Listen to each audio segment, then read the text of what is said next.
নানা কর্মসূচির মধ্য দিয়ে যশোরে পালিত হলো বিশ্ব হার্ট দিবস। এ উপলক্ষে যশোর মেডিকেল কলেজের কার্ডিওলজি বিভাগ এবং যশোর হার্ট ফাউন্ডেশনের উদ্যোগে 250 শয্যা বিশিষ্ট হাসপাতাল চত্বর থেকে র্যালি বের করা হয়।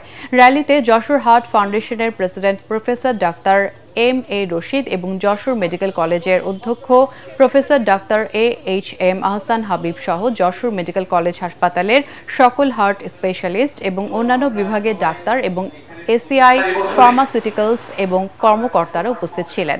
পরে অনুষ্ঠিত হয় আলোচনা সভা। হার্টের রোগীদের নানা দুর্ভোগ থেকে রক্ষা এবং বিদেশ নির্ভরতা কমাতে যশোরের মালঞ্চিতে খুব দ্রুত আধুনিক সুযোগ সুবিধা সম্বলিত হার্ট ফাউন্ডেশন নির্মাণ করা হবে বলে অনুষ্ঠানে জানানো হয়। ইতিমধ্যে আমরা প্রজেক্ট তৈরি করা শুরু করছি। একটা 250 বেডের কার্ডিওভাস্কুলার একটা মডার্ন ইনস্টিটিউট, যেখানে cardiac surgery, angiogram, angioplasty, CCU আধুনিকভাবে থাকবে।